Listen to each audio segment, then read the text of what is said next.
I must admit, I've been a little bored this morning, so I typed into Google, don't ask me why, got better things to do, I'm sure, in quotation marks, so it does an exact search string, British Board of NLP. British Board of NLP. Put it in quotation marks. Oh, I just did that. Have a look at just how many people are claiming qualification, accreditation, registration, or any other form of qualification from the British Board of NLP. The British Board that never existed.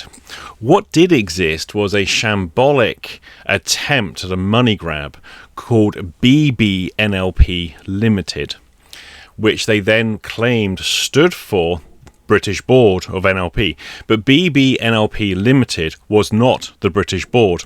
There never was a British Board.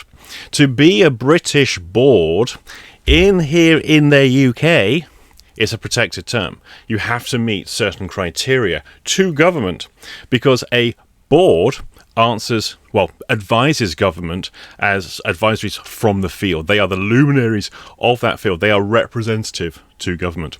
BBNLP Limited, they weren't representative of anybody, but they took the money. Now, some of you will be familiar. I'll put a link in the description. The spat I had with them years ago that essentially then revived a few years later when the BBNLP Limited changed hands, and then there was somebody else having a pop, and it quickly disappeared. BBNLP Limited hasn't existed for a very long time. The British Board of NLP never existed.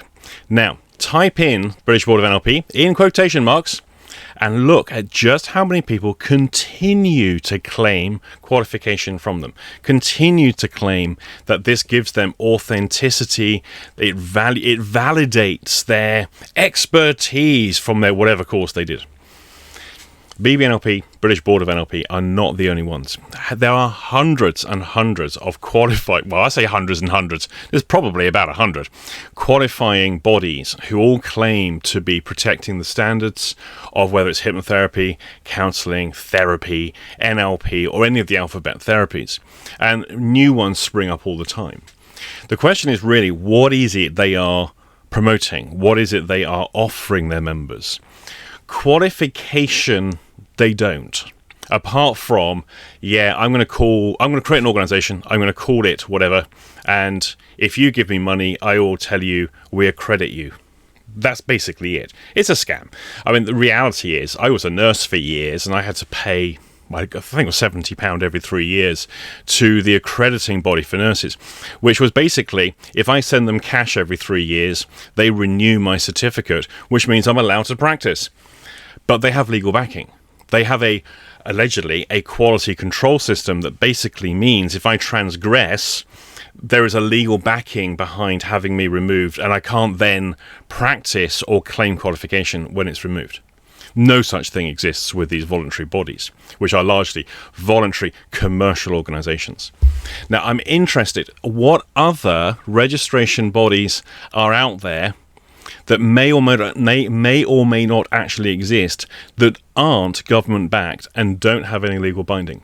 These are voluntary, self-appointed accrediting bodies. Stick it in the description below. In the comment section. I'll be very interested to see what else is out there. I'm going to have a little digging around. Too much free time in the summer.